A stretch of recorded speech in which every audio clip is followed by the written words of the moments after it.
Today we're making a D&D character. Let me switch over to the main one. There we go. We're going to be making one of my classic characters that I tend to use in everything that I need to throw something together quick. It's just a simple dwarf fighter. So on the left here is the form fillable D&D sheet. It's like the first link that pops up when you look up D&D 5th edition character sheets on Google. Super helpful. And on the right here is the 5th edition SRD. So if you look up, it stands for System Reference Document right here.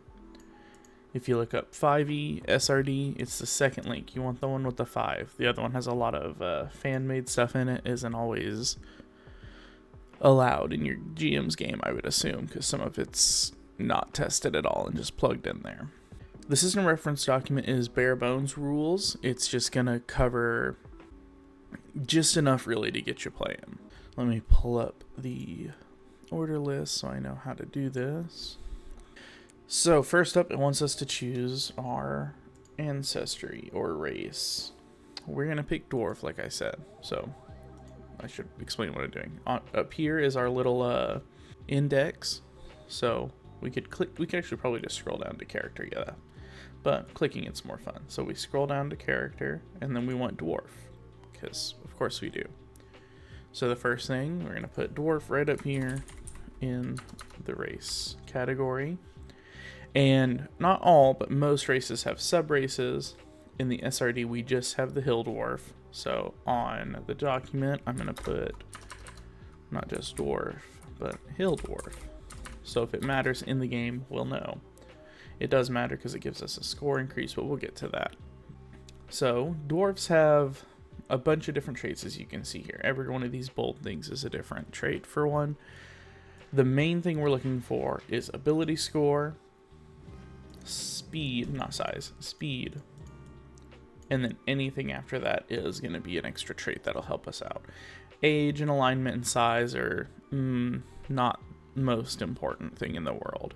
Ability score increase. So as a dwarf, we get a +2 to our constitution. I'm going to note that right here just so I don't forget. This will change later, but for now, it's a good placeholder. Age, they're considered young till they reach 50, and they live on about 30 years. Obviously, if you look at it, there's not really a age section on the front page, which just explains why it's not really that important.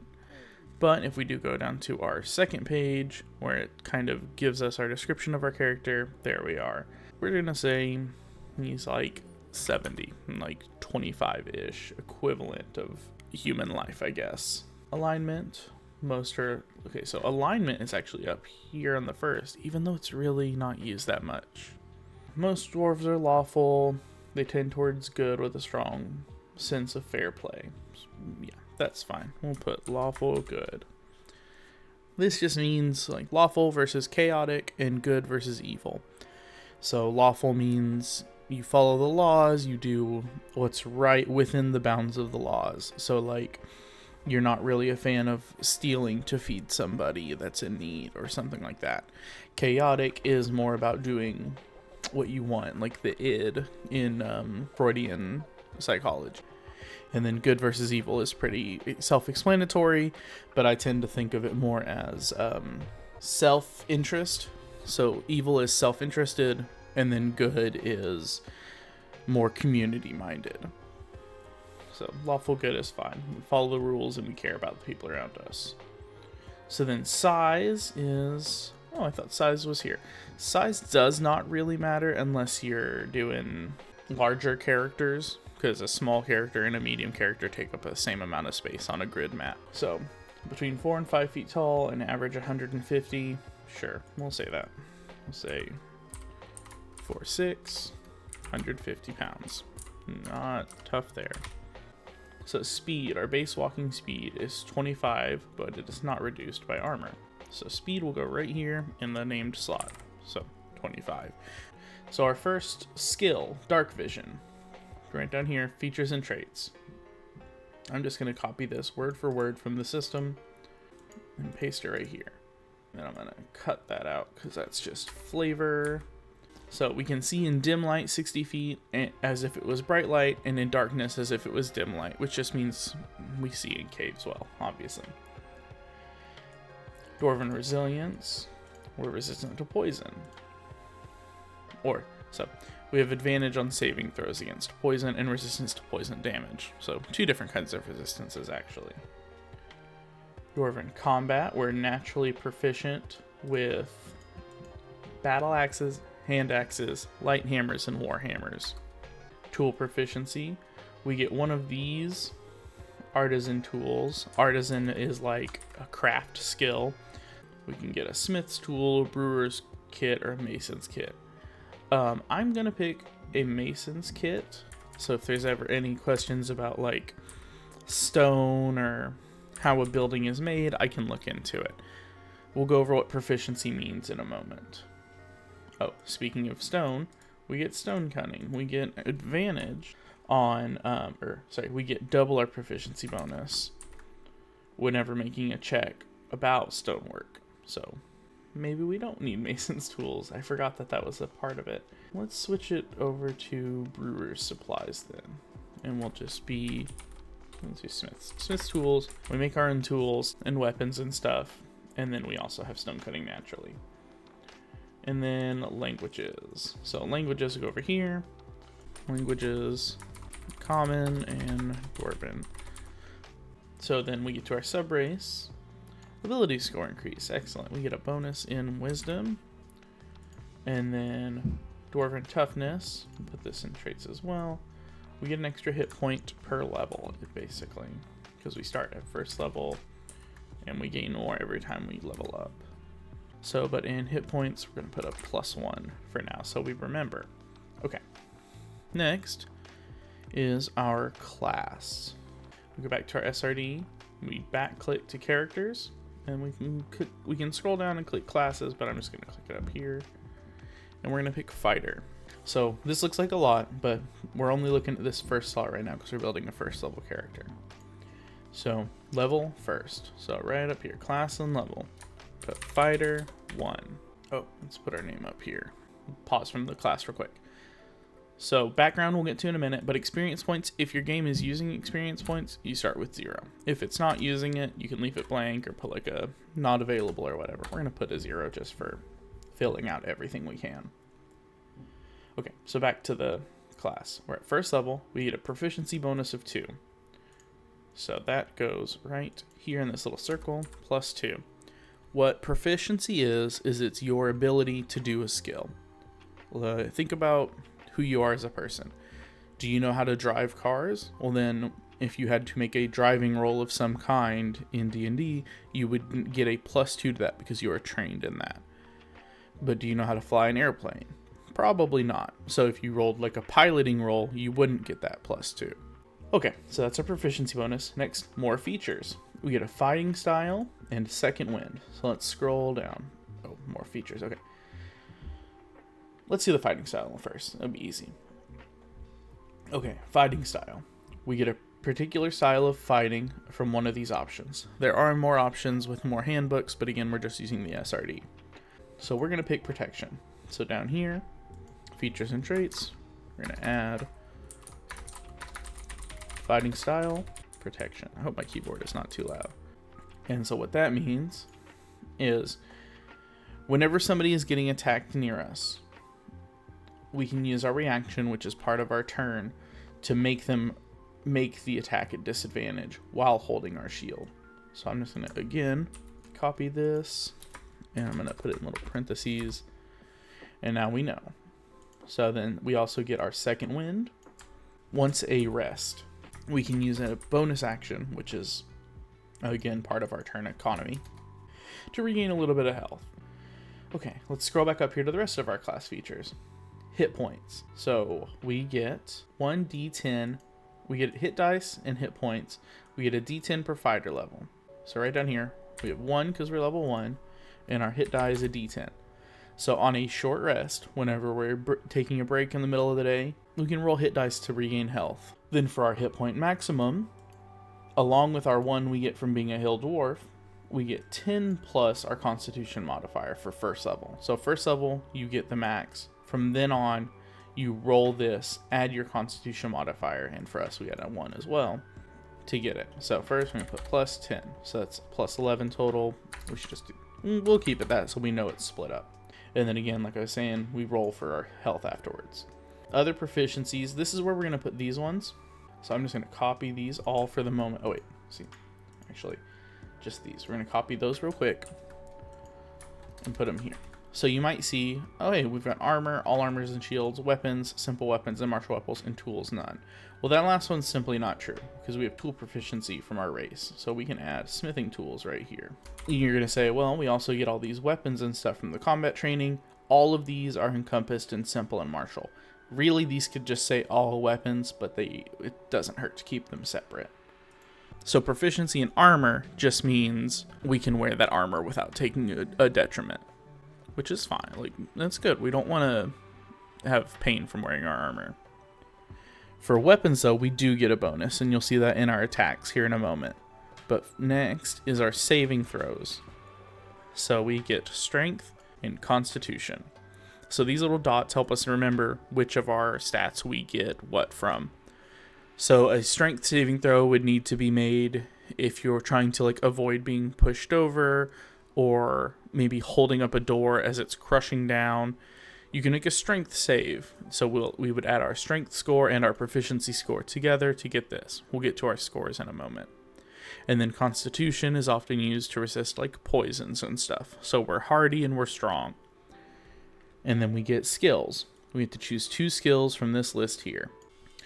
So the first one I'm going to pick is perception. Perception is super important. It's about half the rolls you make in most D&D games, it feels like. Being able to see what's going on is super important. The next one, we've got acrobatics, animal handling, athletics, history, insight, intimidation, and survival. I'm going to pick athletics because as a dwarven fighter, I'm probably going to be performing feats of strength, and I want to have that little extra bonus. So trying to flip a table to start off a bar brawl, or trying to pry open a old door that's stuck, those kind of things. Oh, I almost forgot our equipment.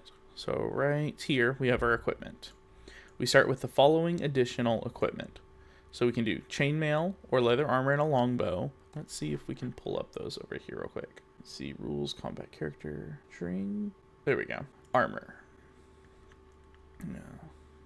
Here we go. We just want to reference this table. All that other stuff y'all can read if you want. So we can get leather armor, which gives us a 11 start plus our dex for our armor, or chain, which is a 13 plus 2. So I don't, or sorry, chainmail. If it was chainmail, it's 16 then. Either way, I don't plan on having my dex modifier be higher than 2 at the moment, especially starting out. So this would make it 13 at total. So we're going to go with the chain or chain shirt or chainmail, whichever it was. Let's hop back there. Okay, chainmail. So chainmail is 16, so we put right up here. Chainmail. We get a martial weapon and a shield, or 2 martial weapons. I already said we want to use a shield, so we're going to do that. And I'm just putting martial weapon here now. We'll pick one in a minute. A light crossbow and 20 bolts, or 2 hand axes. See, range is important. And as a fighter, we're not going to have options. So you can throw hand axes, but the crossbow is going to give us a better chance. And we're going to put the ammo. Not all games track ammo, but you never know what you're going to be playing in. And then we get the Dungeoneers pack or Explorers pack. Let's see, adventuring. We'll just open up a new tab. It's not going to kill us. Equipment packs. There we go. Super easy in the SRD. All right. Dungeoneers versus Explorers. So these have prices because you can buy them at like shops. Dungeoneers is going to be backpack, crowbar, hammer, pythons, which are like if you've ever been rock climbing, that's what you hammer in to like hold yourself to the wall and stuff. Or you can also use one to like lock a door if you hammer a nail, it's like a big nail, like hammer it to lock the door. Torches, a tinderbox, rations, a water skin, and a rope on the side. The Explorers has a backpack, a bedroll, a mess kit, a tinderbox, 10 torches, 10 days rations, and a water skin with rope. One's a bit more out and about, one's a bit more deep in the dungeon. As a dwarf, I think Dungeoneers pack would be better. So we're gonna grab a Dungeoneers pack. Actually, you know, we're going to pick that one, but instead to our sheet, we're just going to grab this. Backpack, crowbar, and we'll type in hempen rope, 50 feet rope. So let's see, equipment. Yeah, all right, so now we need to go pick out that weapon. Adventuring weapons all the way down at the bottom, and then we'll just click weapons table. So we get a martial weapon. So these are simple melee, and then here we go, martial weapon. Oh, I always pictured dwarfs as using hammers. Always, always, always. So what we're going to do is we're going to pick this war hammer right here. So we'll change this hammer. It's going to go in our attack slot as well. This is our first weapon. All weapons use strength unless they say finesse. If they say finesse, they can use strength or dexterity. So our war hammer, our attack bonus is going to be our strength +2 because we are proficient. We know how to use a hammer, and we get our proficiency bonus up here. And then our damage type is 1d8 plus our strength. You can see right over here it says versatile. That means if we ever wield the hammer with 2 hands, we get to roll a d10 instead of a d8. But we use a shield, so it probably won't come up too often. And then we also had a light crossbow. So let's go up here, simple ranged weapons. So a crossbow, I know I said every weapon uses strength except for if it says finesse, but also any ranged weapons use dex as well. So this one is going to be dex +2 for the attack. And then for the damage, it is also going to be a d8 piercing. So right here, it's going to have a range, and it has ammunition and two-handed. So all of these are how the crossbow affects our combat. Get those put in. So ammunition means it requires ammunition to be fired, obviously. Range, so as long as you're shooting at something within 80 feet of you, you roll normal. If you're shooting any further than that, up to 320, you roll at disadvantage, which means you roll 2 dice. Loading means every turn you can shoot, and then your next turn you have to use your action to load. And then two-handed means two-handed. So the crossbow is good for a shot at something running away if you think you can take it down in one turn. If you think it's going to take a couple turns and it's going to have a chance to keep running, not the best. But it's there. And then what else is the other thing we got important? Armor and a shield. Okay, so let's jump back up here to equipment and go back to armor. So even though it's adventuring gear, a shield is actually under the armor table right here. +2 to armor class. So we'll start there. So our AC gets a +2 no matter what else we do to it. And then we got chainmail, which is a 16. So we don't get any other bonus besides the shield. So that makes our armor class 18 to start out with, which is not bad for a first level character. We also have to have a minimum of strength 13 to use that. So we need to note that somehow here, but at the moment we can just keep it in our mind. For some reason, if our strength ever fell below 13, say we got sick or something, we would, I don't remember what all this stuff is. There's so many rules for armor if you're not able to wear it, but I'm not gonna go into it right now. The other important thing is it gives us disadvantage on stealth checks. So right down, we should put that right here. That'll keep track of it for us. So chainmail armor is loud. Whenever we're trying to sneak through a dungeon, we're gonna have a harder chance because our chainmail is gonna rub up against itself and make a bit of a noise. All of this has weight. I'm not going to calculate that right now, but you're welcome to do that for your campaign if it matters. I think we're on to stats now. So some dungeon masters will let you roll your stats. Some of them will give you different things. We're going to do a temporary array, or the standard array, I mean. A 15, a 14, a 12, a 10, and an 8. I was close. Okay. So 15, a 14, a 13, 12, and 10, and an 8. Each of these is going to be the stat for one of our, or a score for one of our stats here. These aren't really what matter. What matters is the derived score from those. The math is weird. I'm just going to explain to you what each one of them is going to give us. So a 10 and 11 will give us a +0. A 12 and 13 will give us a +1. A 14 and 15 will give us a +2. 16, 17, a +3. The higher the score, the better chance we have of succeeding. And then, of course, an 8 is going to give us a -1. So we're going to put our 8 in the stat we care about the least. We're going to give it to charisma. And then we care about the modifier more. So I'm going to put the modifier in the big box, because that's what we're going to be looking for when we're looking at our sheets. So there's disagreement about which is whichever makes you more comfortable. So then we've got the 8 done. Our boy is not charismatic. He's here to adventure, not to chit chat. Next is going to be a 10. We want to be strong, dexterous, and constitutional. Intelligence and wisdom aren't going to be our big things, but of the 2 stats we've picked already, we've picked wisdom. So we're going to put the intelligence at 10 because we want to be able to succeed a bit more on those perception checks. Next is 12. We're going to keep going. So now we have to decide, do we want to be able to hit things better? So, because if we put the 13 in our dex, we will be able to shoot better, or wisdom. Actually, so now that I'm thinking about it, we could put the 15 in our strength to give us a +2. We could put the 14 in our wisdom. +1 would make it a 15. So we'd get a +2 to the score.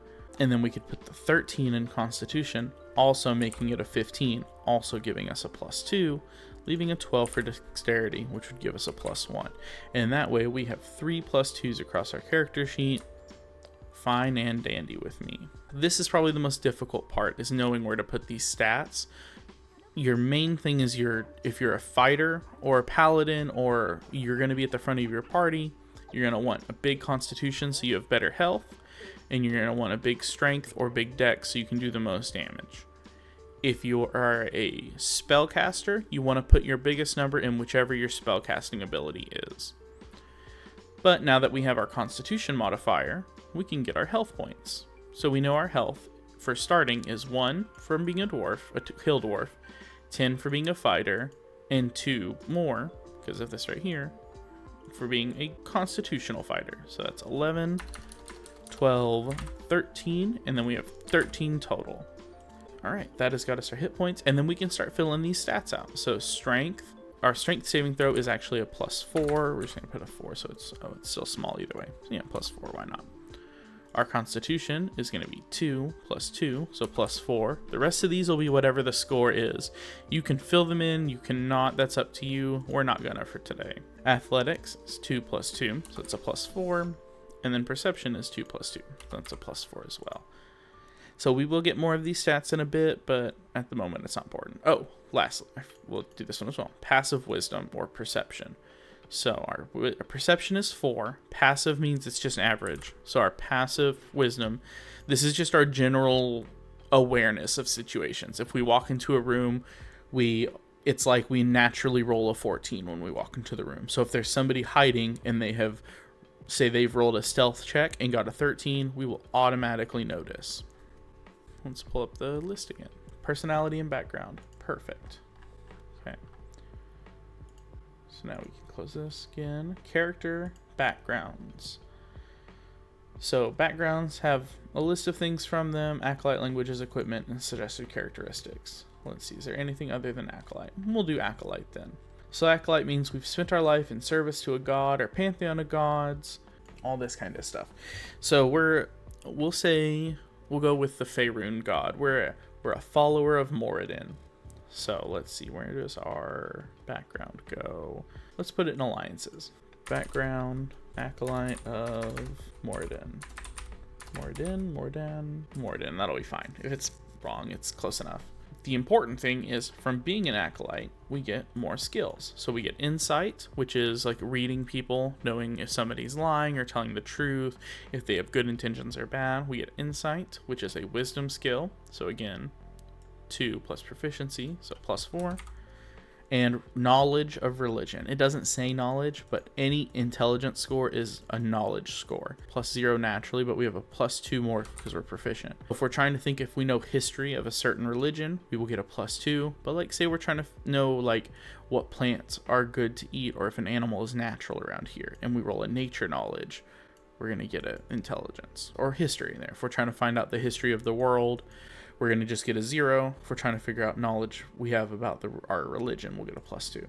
And then additionally, we get a holy symbol, a prayer book or prayer wheel, 5 sticks of incense, vestments for our religion, an additional set of common clothes, and a pouch containing 15 gold. So we're going to copy all of this, add a comma, and put it in there. And we're going to cut out this little bit and just change it to silver hammer. The symbol of Moradin is a hammer, so silver hammer necklace. We're gonna make it just a prayer book for simplicity's sake. And then we also get 15 gold pieces. So we've got copper, silver, electrum, gold, and platinum. 10 copper, make a silver. 10 silver, make a gold. 10 gold, make a platinum. And electrum is this weird one in the middle where 5 gold is equal to an electrum. I don't know why it's below that. Maybe it's 5 electrum, make a gold. I don't remember. They're a kind of weird money that's definitely more than silver pieces and definitely less than platinum, but most players don't even acknowledge them, so I'm not going to worry about it too much. For copper, silver, gold, and platinum, it's 10 up. Okay, we also get a feature for being an acolyte. Shelter of the Faithful. So we can perform religious ceremonies of our deity, so me and my companions can get free healing and care at temples, shrines, or other establishments of our faith. We must provide material components for any spells, and those who share our religion will support us at a modest lifestyle, which is a reference to another part of the book. We can also get other stuff where it's just a whole bunch of if, ands, or buts. Read these, they might be important, but it's rare. Like, you're going to be out adventuring. It's not going to be often you're going to be super duper close to your temple. Shelter of the Faithful. And if you need to, like, for easier access, feel free to make a Google Docs of this stuff. Like, there's a lot of stuff here. Okay, suggested characteristics. These are kind of what help us define who our character is going to be. So then our personality trait. Let's do an actual roll. Here we go. A little bitty dice roller over here. So we're going to roll a D8. That's this one right here. A D8 is a dice with 8 sides. That's what D8 stands for. Do a D8. 4. Nothing can shake my optimistic attitude. So he's a positive little guy. Our ideal. Click the die, it goes away. Click a new one. 3. Change. We must help bring about the changes the gods are constantly working in the world. Oh, so that's chaotic. So since we rolled that, we're actually going to go back up here and change from lawful good, chaotic. Come on, brain. A bond. We're going to get another D6. 3. I owe my life to the priest who took me in when my parents died. Oh, so we got 2 things there. We've got somebody who is supporting us, like a mentor, that's the word. We've got a mentor, and then we also have a background note that our parents passed away. And then we have a flaw. What is our character's fatal flaw? 2. I put too much trust in those who wield powers within my temple hierarchy. We are a fanatic. But that's not a bad thing. In the world of D&D, it's fun to play into things like that. Alright, let's see. I think we're just about done. Alright, so I mean, there we go. That's our character. Like, let's go through and see. Oh, we forgot to put Acolyte up here. Oh, and we forgot a name. Acolyte is one of those words I have trouble remembering how to spell, where the Y goes and everything, so I'm just going to cheat. That's the best part about a form fillable one as well. So, name. Let's see if we can actually get names on here. Character, dwarf, does it have names? It does not have a names section. Okay, let's just name him Darty. Darty McHammer. That's silly. That'll be good enough. Let's see. Okay, so inspiration is... This is not something we can just get. This is something given to us by our DM. It lets us allow to reroll. Initiative, we rolled. Our initiative bonus is our dexterity. So we get a +1 when we roll initiative. We currently have 0 temporary hit points. We don't need to fill those out. I already forgot. Was it Darty McHammer? Of course it was. And then, like, all this other stuff we could fill out. So he has brown eyes. He's a hill dwarf, so he's not deep in the mountain. We'll still say he has pale skin. He has black hair. That's fine. See, and then, so this is like a little bit room for extra stuff. And then this last third page is for spellcasting. We don't need that. We're not a spellcaster. When we get to 3rd level, I'll jump to that for just a second and explain it. For fighter, when we get to 3rd level, we get a subclass that for every one of them is named differently. For fighters, it's a martial art type. But we get a subclass, and we might be able to pick one that can cast magic, but for just now, we don't need this page. So, I mean, there we go. That only took us, what, an hour? Yeah, just about an hour to make a character, and I was going it goes a lot faster once you get used to it, especially whenever you don't need to copy all this stuff in. All this, like, these things, whenever you've you're playing, you can have these pages there ready to reference. Having all this stuff copied helps, but I mean, stuff like Dwarven Toughness, we don't need that in here. Tool Proficiency, we don't need to copy that in here because we've got it down here. When we get to this part, we're going to put in those other bits. We're going to do it in health. I'm happy with that. I think that went super duper well. Thanks for watching in. The music you've been hearing this whole time is by an artist called Autumn Orange. You can find his Patreon linked below, and then he's also on Bandcamp and Spotify. Check them out. They're really cool. And then the art for my character, the little guy that's been right down here the whole time. This is done by my friend Allie, who you can also find in the description on Blue Sky at You See the Hat, or on their website RPG for You and Me. Check them out. All right. Bye-bye. See you next time.